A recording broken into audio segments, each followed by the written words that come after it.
Hello my friends, నేను 1 litre పాలు తీసుకుంటానండి. ఆ పాలతో నెయ్యి చేస్తాను, ఇంట్లోనే ప్రిపేర్ చేసుకుంటాను. ఎలా చేస్తానో మీకు ఒకసారి చూపిద్దామని వీడియో తీస్తున్నానండి. మేగడ అండి, డైలీ పాలు తోడేస్తాను కదా మేగడ. ఆ మేగడే 5 డేస్ కలెక్ట్ చేస్తానన్నమాట. ఒక డబ్బాలో స్టోర్ చేసి ఫ్రిడ్జ్లో పెట్టేస్తాను. ఇప్పుడు మొత్తం మిక్సీ పట్టేస్తున్నాను అనమాట.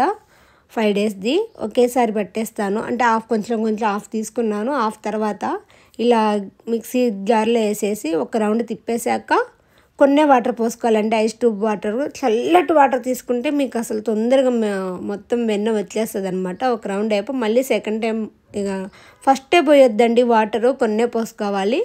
సెకండ్ టైం ఇన్ని వాటర్ పోసుకోవాలి. ఇప్పుడు ఒక రౌండ్ తిప్పంగానే అసలు చూడండి, నెయ్యి చూసారా, వెన్న ఎంత బాగా వచ్చిందో. నెయ్యి కాదండి, వెన్న ఎంత బాగా వచ్చిందో చూసారా. ఇది ఫస్ట్ రౌండ్ అండి. ఇంకోటి ఉంది, మొత్తం ఒకేసారి పట్టలేదు, కొంచెమే పట్టాను. ఇలా మనం ఇంట్లో ప్రిపేర్ చేసుకుంటే పిల్లలకు మంచిగా అనిపిస్తుంది. నేను 1 లీటర్ తీసుకుంటాను. నైట్ కాస్తానమాట పాలని, నైట్ తీసుకుంటాను పాలు. ఇది ఫస్ట్ కొంచెం ఉందండి, ఇంకొంచెం ఉంది. మొత్తం అయిపోయాక చూసారా ఇంత అయిపోయిందనమాట వెన్న. ఇప్పుడు దీన్ని వేడి చేస్తాను. చూడండి, మొత్తం వేడి చేస్తాను. వేడి చేస్తే నెయ్యి ఎంత బాగా వస్తుందో. బాగా వేడి అవ్వాలండి. నేను 1 లీటర్ పాలు తీసుకుంటాను, పక్కన వేడి చేస్తున్నాను కదా. నైట్ తీసుకుంటాను పాలు. నైట్ తీసుకొని బాగా ఇలా వేడి చేస్తాను. వేడి చేసి ఫ్రిడ్జ్లో పెట్టేస్తాను. తెల్లారి వాడేస్తాను అనమాట.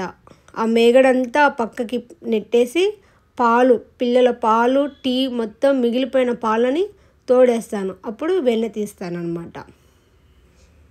చూడండి, పాలల్లోనే ఉంటుందండి. పాలు బాగా వేడి చేయాలి, అప్పుడు మంచిగా మేగడ అన్నది బాగా వస్తుంది. ఫ్రిడ్జ్లో పెట్టి తీయాలి, లేకుంటే రాదండి. చూడండి ఎంత బాగా వేడి చేయాలో. ఇట్లా వేడి చేసి ఆల్రెడీ కొంచెం ఉందండి, అవదవరకే ఇంట్లోనే ప్రిపేర్ చేస్తానండి. బయట నుండి తీసరాను, అత్తమ్మన్న ఇస్తుంది నాకు, లేకుంటే ఇంట్లో నేనే ప్రిపేర్ చేసుకుంటాను.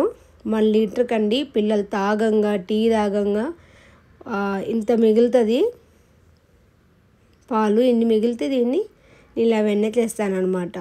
వెన్న చేసి నెయ్యి చేస్తాను. మా చిన్నప్పుడు అమ్మ ఇది చూసారా ఇంత నల్లగైంది, దీంట్లో అన్నం కలిపి కొంచెం సాల్ట్ మొత్తం కలిపి తినిపించేది మా చిన్నప్పుడు. ఇప్పుడు తింటలేదు, అప్పుడు తిన్నాము. మొత్తం ఈ సీసా అండి, ఇది గ్లాస్ సీసా. ఇలా చూసారా, గ్లాస్ సీసా. దీంట్లో పోస్తే స్టోర్ చేసుకొని ఫ్రిడ్జ్లో పెట్టుకుంటే మంచిదండి. ప్లాస్టిక్ వాటిలో పెట్టొద్దు, ఇలా స్టోర్ చేసుకోండి, గ్లాస్ వాటిలో లేకుండా స్టీల్ వాటిలో.